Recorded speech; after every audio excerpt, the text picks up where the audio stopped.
નમસ્કાર વિદ્યાર્થી મિત્રો, તો છેલ્લે આપણે જોઈ રહ્યા હતા સ્વાધ્યાય 6.1 એનો આપણે આવ્યા હતા એક્ઝામ્પલ નંબર 2. તો એક્ઝામ્પલ નંબર 2 ની રકમ શું કહે છે? જુઓ કે નીચેની સંખ્યાઓ માટે સ્પષ્ટ છે કે તે પૂર્ણ વર્ગ સંખ્યા નથી, તો કારણસર જણાવો. એટલે કે રકમમાં આપણને આપેલું જ છે કે દરેક સંખ્યા જે આપેલી છે રકમમાં એ પૂર્ણ વર્ગ સંખ્યા નથી, પણ આપણે શું કરવાનું છે? કારણ આપવાનું છે કે કેમ પૂર્ણ વર્ગ સંખ્યાઓ નથી. તો તમને ખબર છે કે આપેલ સંખ્યાનો એકમનો અંક 0, 1, 4, 5, 6 કે 9 હોય તો જ એ સંખ્યા કેવી કહેવાશે?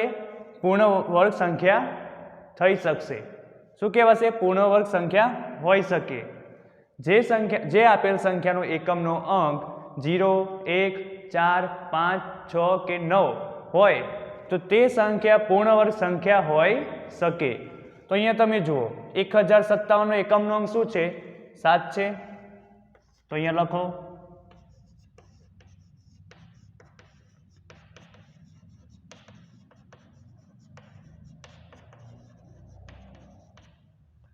કેવો છે? 7 છે.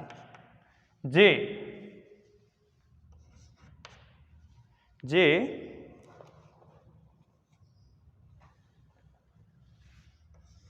0, 1, 4, 5 અને 6 અને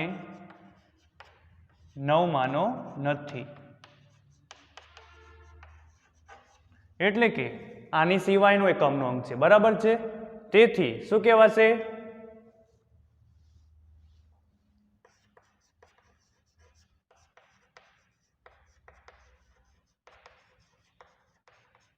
પૂર્ણ વર્ગ સંખ્યા નથી. જે આપેલ સંખ્યાનો એકમનો અંક 0, 1, 4, 5, 6 કે 9 હોય તો જ આપેલ સંખ્યા એ પૂર્ણ વર્ગ સંખ્યા હોઈ શકે. ઓકે, એટલું ધ્યાનમાં રાખો. અહીંયા એકમનો અંક કેવો હતો? 7 હતો. 0, 1, 4, 5, 6 કે 9 માંથી એક પણ એકમનો અંક એવો નહોતો. તેના કારણે આ કઈ સંખ્યા કહેવાશે? પૂર્ણ વર્ગ સંખ્યા નહીં કહેવાય. ઓકે, પછી શું કીધું છે કે 7928 એ પૂર્ણ વર્ગ સંખ્યા છે કે નહીં એ તપાસો. તો શું કરશો? તો સૌ પ્રથમ લખશો 7928 નો એકમનો અંક કયો છે? 8 છે. જે 0, 1, 4, 5, 6 અને 9 માનો નથી.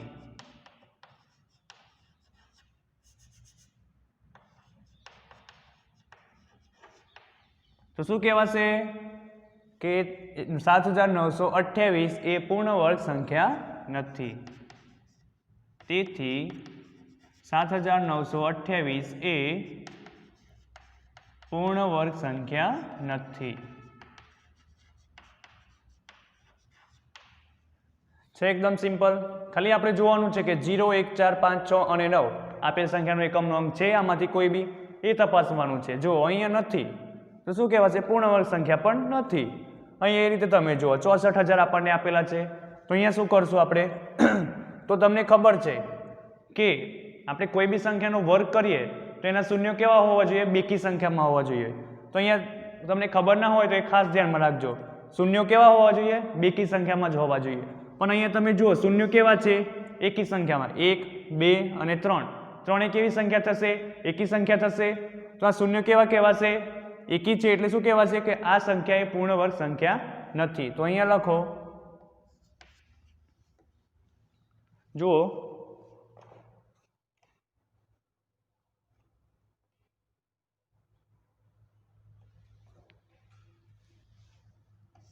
કે 64000 માં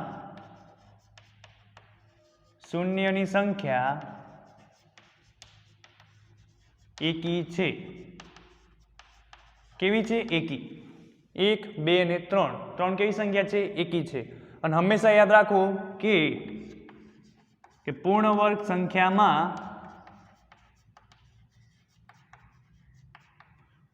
સંખ્યામાં શૂન્યોની સંખ્યા બેકીમાં હોય. ઓકે,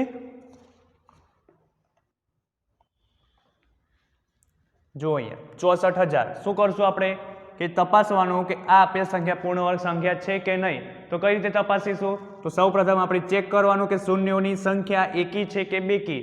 તો અહીંયા તમે જુઓ શૂન્યોની સંખ્યા કેવી છે? એકી છે. તો શું લખશું? 64,000માં શૂન્યની સંખ્યા એકી છે. અને હંમેશા યાદ રાખવાનું કે પૂર્ણ વર્ગ સંખ્યામાં શૂન્યોની સંખ્યા હંમેશા કેવી હોય? બેકી હોય. પણ અહીંયા કેવી છે? એકી છે. તેથી આપેલ સંખ્યા એ પૂર્ણ વર્ગ સંખ્યા નથી.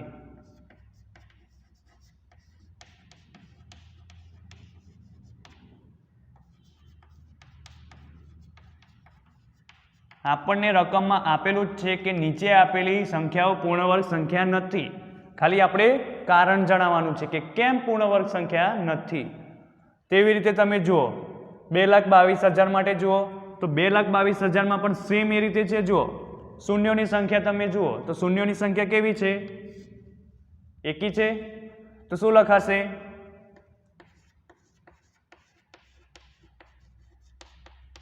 શૂન્યોની સંખ્યા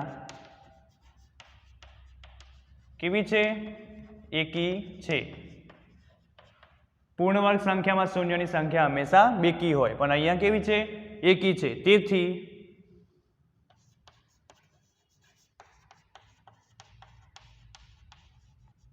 1000 એ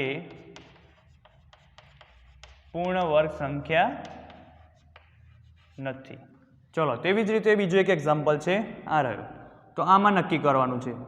તો અહીંયા તમે જુઓ કેવી છે શૂન્યની સંખ્યા? કેવી છે? અહીંયા એકી છે. તમારે છેલ્લું જોવાનું. ઓકે, અહીંયા આ શૂન્યને ધ્યાનમાં નહીં લેવાના. આપણે જે અહીંયા એકમના સ્થાન પર છે ને, આગળની સાઈડ જુઓ તમે, પાછળની સાઈડ, આ પાછળની સાઈડના જ આપણે શૂન્યોને ધ્યાનમાં લેવાનું. અહીંયા તમે જુઓ શૂન્યની સંખ્યા કેટલી છે? 1 છે. તો એ સંખ્યા કેવી કહેવાશે? એકી કહેવાશે. તો આપેલ સંખ્યા એ પૂર્ણ વર્ગ સંખ્યા નથી. તો ચલો લખો અહીંયા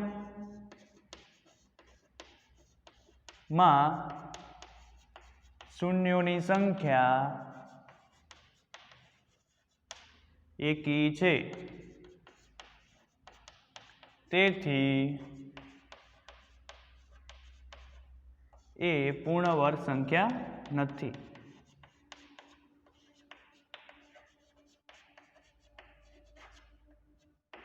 ઓકે, તો અહીંયા બીજા એક્ઝામ્પલ આપેલા છે, પણ મેં અહીંયા 5 જ એક્ઝામ્પલ તમને સમજાવવા માટે લીધા. અહીંયા બીજા જે બાકી રહ્યા એ આના જેવા જ છે, સેમ, જે તમે હોમવર્કમાં જાતે કરી શકશો. તો ચલો હવે જોઈએ એક્ઝામ્પલ નંબર 3.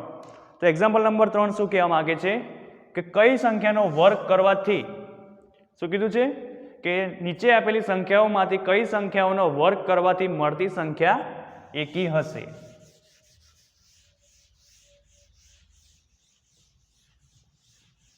તો સંખ્યા આપેલી હોય અને એનો આપણે વર્ગ કરવાનો છે, પછી તપાસવાનું છે કે કઈ સંખ્યા એકી છે.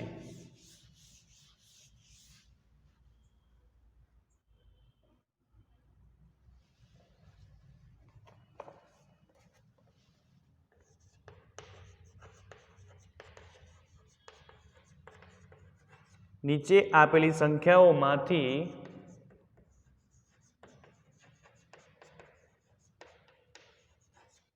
કઈ સંખ્યાનો વર્ગ કરતા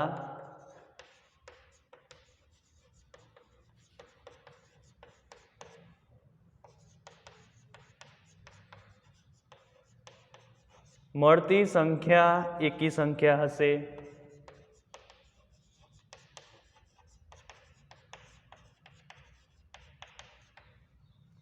તો અહીંયા તમને આપેલી છે રકમ, એક 431, બીજી છે 431.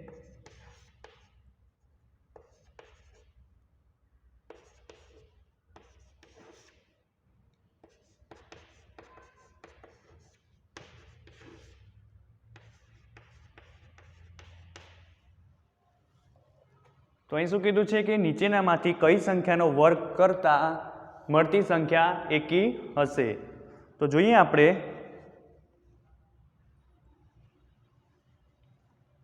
તો તમને ખબર છે મેં તમને સંખ્યા વર્ગના ગુણધર્મો લખાવ્યા. એમાં શું હતું કે એકી સંખ્યાનો વર્ગ કરવાથી મળતી સંખ્યા કેવી હોય? એકી હોય. અને બેકી સંખ્યાનો વર્ગ કરવાથી મળતી સંખ્યા કેવી હોય? બેકી જ હોય. તો અહીંયા એ ગુણધર્મને ધ્યાનમાં લઈને આપણે આ જોઈએ કે આ સંખ્યા એકી છે કે નહીં. તો ચલો જુઓ, 431 એ સંખ્યા કેવી કહેવાશે? એકી કહેવાશે કે બેકી? તો શું કરવાનું? એકમનો અંક તમે જુઓ તો એકમનો અંક 1 3 5 7 9 હોય તો એ કઈ સંખ્યા કહેવાશે? એકી કહેવાશે. અને બેકી સંખ્યા માટે 0 2 4 6 8 એકમનો અંક 0 2 4 6 8 હોય તો એ બેકી સંખ્યા કહેવાશે. તો તમે અહીંયા જુઓ 431 એ કઈ સંખ્યા કહેવાશે? એકી સંખ્યા કહેવાશે. તો અહીં લખો 431 એ એકી સંખ્યા છે. અને તમને સંખ્યા વર્ગના ગુણધર્મો યાદ હશે તો તમને ખબર પડી જશે કે એકી સંખ્યાનો વર્ગ કરવાથી મળતી સંખ્યા હંમેશા એકી જ હોય. તો અહીંયા લખવાનું તેથી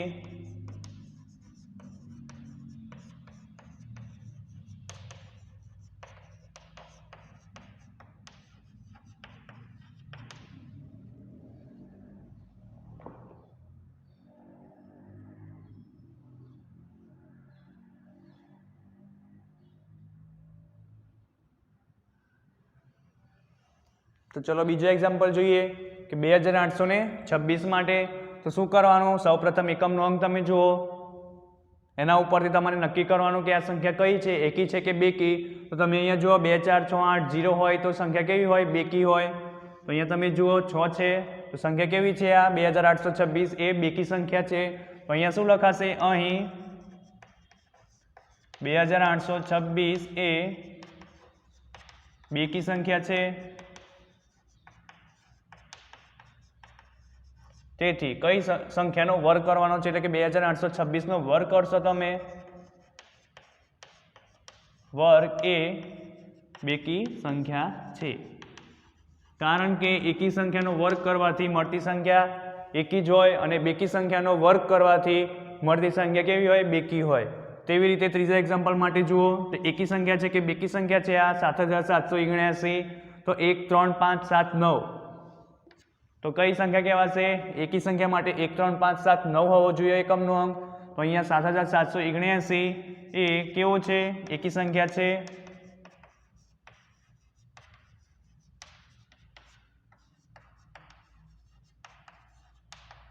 તેથી એનો વર્ગ પણ કેવો મળશે આપણને? એકી જ મળશે. ચલો હવે છેલ્લો જોઈએ એક્ઝામ્પલ. તો છેલ્લા એક્ઝામ્પલમાં શું કીધું છે કે આ સંખ્યા પહેલા સૌપ્રથમ શું કરશું આપણે કે એકી છે કે બેકી તપાસીશું. તો એકમનો અંક તમે જુઓ 4 કેવો છે?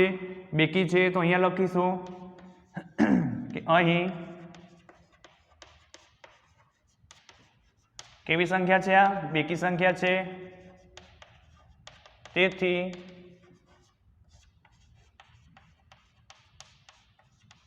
કેવી સંખ્યા થશે? બેકી સંખ્યા થશે. તો આવા એક્ઝામ્પલ માટે તમારે શું ધ્યાનમાં રાખવાનું કે એકી સંખ્યાનો વર્ગ કરવાથી મળતી સંખ્યા એકી જ મળે અને બેકી સંખ્યાનો વર્ગ કરવાથી જે સંખ્યા મળે એ બેકી જ હોય. એ બે ગુણધર્મો તમારે યાદ રાખવાના. તો તમને આ એક્ઝામ્પલ ગણવામાં કોઈ તકલીફ પડશે નહીં. તો હવે જોઈએ બીજો એક્ઝામ્પલ. Example number 4. એમાં શું કીધું છે કે નીચેની પેટર્નમાંથી ખૂટતી સંખ્યાઓ જણાવો.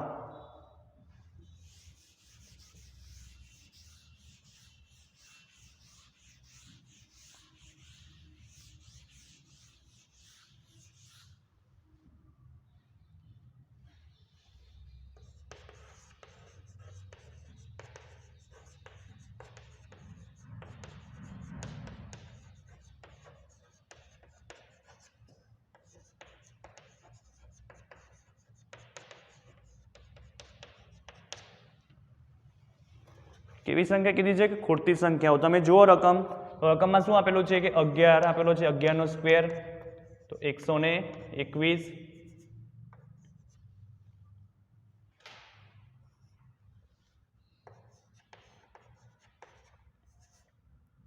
પછી 101 નો સ્ક્વેર આપણને આપેલો છે અહીંયા કે 1 0 2 0 અને 1. તેવી રીતે 1001 નો સ્ક્વેર આપેલો છે 1 0 0 2 0 0 અને 1. પછી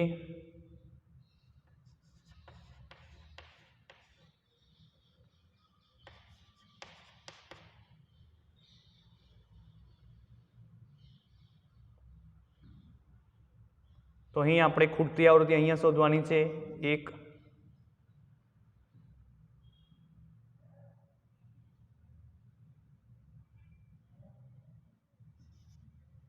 અને 1 અહીં વચ્ચે આપણે શું શોધવાનું છે? ખૂટતી સંખ્યાઓ શોધવાની છે. પછી બીજું કયું આપેલું છે?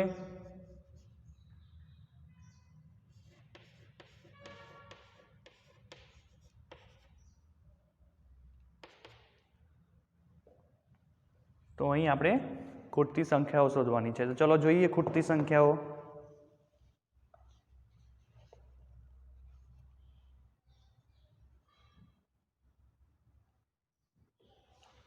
તો ચલો જોઈએ. તો અહીં આપણને આટલું આપેલું છે. ઓકે, તો અહીંયા આપણે આની અને આની ખોટી સંખ્યા શોધવાની છે. તો કઈ રીતે શોધશું? તો તમે અહીંયા જુઓ 11નો વર્ગ અહીંયા 121 લખ્યો છે, 101નો વર્ગ અહીંયા તમે જુઓ કેટલો લખ્યો છે? આટલો. બરાબર છે. તો અહીંયા તમે જુઓ 1 0 છે, 1 0 આપેલો છે અહીંયા આપણને. તો સંખ્યાઓની વચ્ચે કેટલો? 1 જ 0 લખ્યો છે. તેવી રીતે તમે જુઓ અહીંયા 2 0, બે સંખ્યાની વચ્ચે 1 જ 0 આપેલો છે. તો અહીંયા તમે દરેક સંખ્યામાં જુઓ 1 1 0 લખેલો છે. તેવી રીતે તમે અહીંયા જુઓ બે સંખ્યાની વચ્ચે કેટલા? 2 0 આપેલા છે. તો અહીંયા તમે જુઓ બે સંખ્યાઓની વચ્ચે ક્યાં 2 2 0 આપેલા છે? તેવી રીતે તમે અહીંયા જુઓ બે સંખ્યા છે અહીંયા, એની વચ્ચે કેટલા 0 આપેલા છે? 4 4 આપેલા છે. તો અહીંયા પણ કેટલા કેટલા આવશે? 4 4 0 આવશે. તો 1 2 3 4, 1 2 3 અને 4. તો આ થઈ આપણી ખોટી સંખ્યા. હવે તેવી રીતે તમે અહીંયા જુઓ શું કીધું છે? અહીંયા બે સંખ્યાની વચ્ચે કેટલા 0 આપેલા છે? 1 2 3 4 5 6.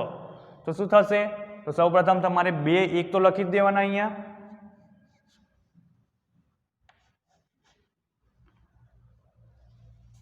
બરાબર છે. 2 1 તો આ 2 1 છે ને અહીંયા લખી દેવાના, અને તેની વચ્ચેની આપણે હવે સંખ્યા લખીશું. તો અહીંયા કેટલા 0 છે? 1 2 3 4 5 અને 6 છે. તો અહીંયા શું થશે? તો બે સંખ્યાની વચ્ચે આપણે કેટલા લખીશું? 6 6 0 લખીશું. તો ચલો લખીએ. 2 તો લખવાના જ આપણે, દરેકમાં 2 આવે છે. તો ચલો 1 2 3 4 5 અને 6. 1 2 3 4 5 અને 6. તો આ થઈ આપણી ખોટી સંખ્યા છે. એકદમ સિમ્પલ. તો આમાં શું કરવાનું હતું કે આપણને આટલું આપેલું હતું, આના ઉપરથી આપણે સેમ આના આધારે આપણે ખોટી સંખ્યાઓ શોધવાની હતી. તો દરેકમાં 2 2 કોમન આવતા હતા. બરાબર છે. તો મેં અહીંયા પણ 2 લખી દીધા. ઓકે, અહીંયા શું કરવાનું હતું? 11નો વર્ગ 121 આપેલો હતો, 101નો વર્ગ અહીંયા આપેલો હતો. તો આમાં બે સંખ્યા વચ્ચે 1 0 છે. તો તમે દરેક સંખ્યામાં જુઓ બે સંખ્યાઓ વચ્ચે કેવો છે? 1 1 0 છે. તેવી રીતે તમે અહીંયા જો બે સંખ્યા આપેલી છે 1 1 અને તેમની વચ્ચે કેટલા 2 0 છે. તો અહીંયા શું થશે? 2 2 0 લખાશે. તેવી રીતે અહીંયા 4 માટે તમે જુઓ તો બે સંખ્યા વચ્ચે કેટલા 4 0 લખાશે.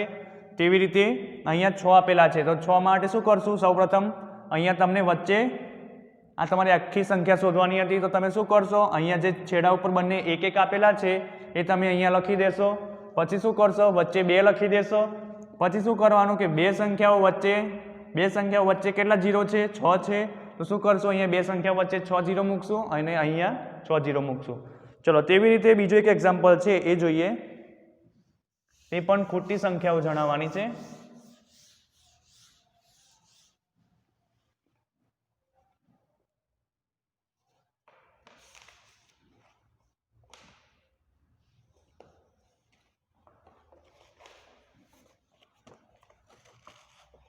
પ્રશ્ન નંબર 5. તો અહીંયા આપણને આપેલું છે કે 11નો વર્ગ 101નો વર્ગ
તો ચલો અહીંયા કેવું આપેલું છે આપણને કે 11 નો વર્ગ 121 આપેલો છે.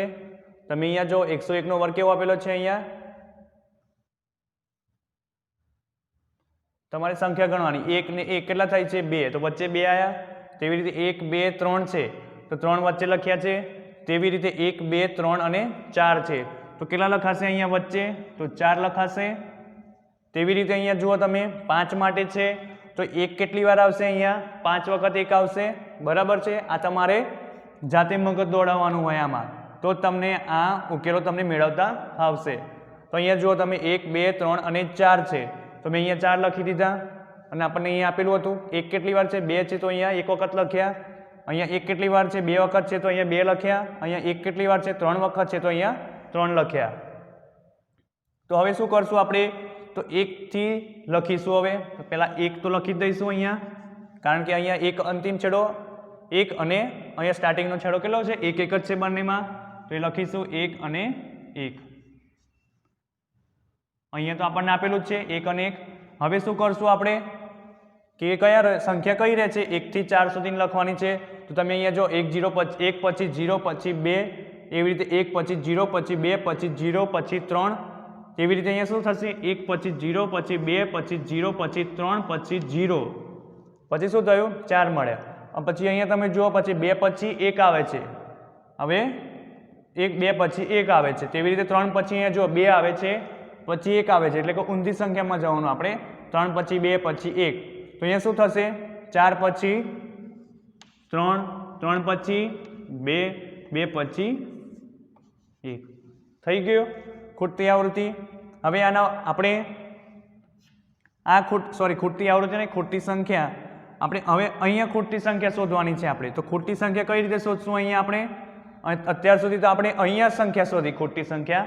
હવે આપણે અહીં શું આવશે કઈ રીતે નક્કી કરશું, તો મેં તમને કીધું હતું કે 1 2 3 અને 4 બરાબર છે. 4 લીધા હતા અહીંયા મેં, 4 વખત 1 આપેલા છે તો અહીંયા કેટલા હતા 4. તો અહીંયા તમે તેવી રીતે જુઓ કેટલા આપેલા છે 5. મોટી સંખ્યા તમારે જોવાની, દરેકમાં મોટી સંખ્યા જોવાની. મોટી સંખ્યા અહીંયા 2 છે તો 2 કેટલી વાર આપેલા છે અહીંયા 1 કેટલી વાર આપેલા છે 2 વખત. અહીંયા 2 છે તો 1 કેટલી વખત આપેલા છે 2 વખત. અહીંયા 3 છે મોટી સંખ્યા આમાંથી, તો 3 કેટલી વાર આપેલા છે આપણને, 1 કેટલી વાર આપેલા છે આપણને 3 વખત. તેવી રીતે 4 માટે તો 4 1 વખત આપેલા છે. જો 1 2 3 ને 4. તો અહીંયા તમને 5 આપેલા છે તો 5 માટે શું લખાશે, 5 વખત 1 લખીશું આપણે, 1 0 તો લખીશું જ, 1 0 લખીશું, 1 0 1 કેટલી વખત થયા 1 2 3 અને 4. અને હવે આ છેલ્લી વાર લખીશું. છે એકદમ સિમ્પલ. બરાબર, ખબર પડી ગઈ આમાં શું કર્યું મેં. તો સૌપ્રથમ શું કરવાનું, આપણે ધ્યાનથી જોવાનું કે સંખ્યાઓ કેવી આપેલી છે આપણને. તો સંખ્યાઓ કેવી આપેલી છે, જો 11 નો વર્ગ એટલે કે 121, તો 2 કેમ લખ્યા એ આપણને થવું જોઈએ. તો એમ તો ખબર જ છે આપણને કે 11 નો વર્ગ 121 થાય, પણ તમને ખબર હશે કે 101 નો વર્ગ શું થાય. તો તેવા માટે આપણે શું કરશું કે આપણે મગજ દોડાવવાનું. એમાં શું કરશું આપણે, જુઓ કે અહીંયા 11 નો વર્ગ છે, 2 વખત આપણને 1 લીધેલા છે તો અહીંયા કેટલા લખ્યા 2.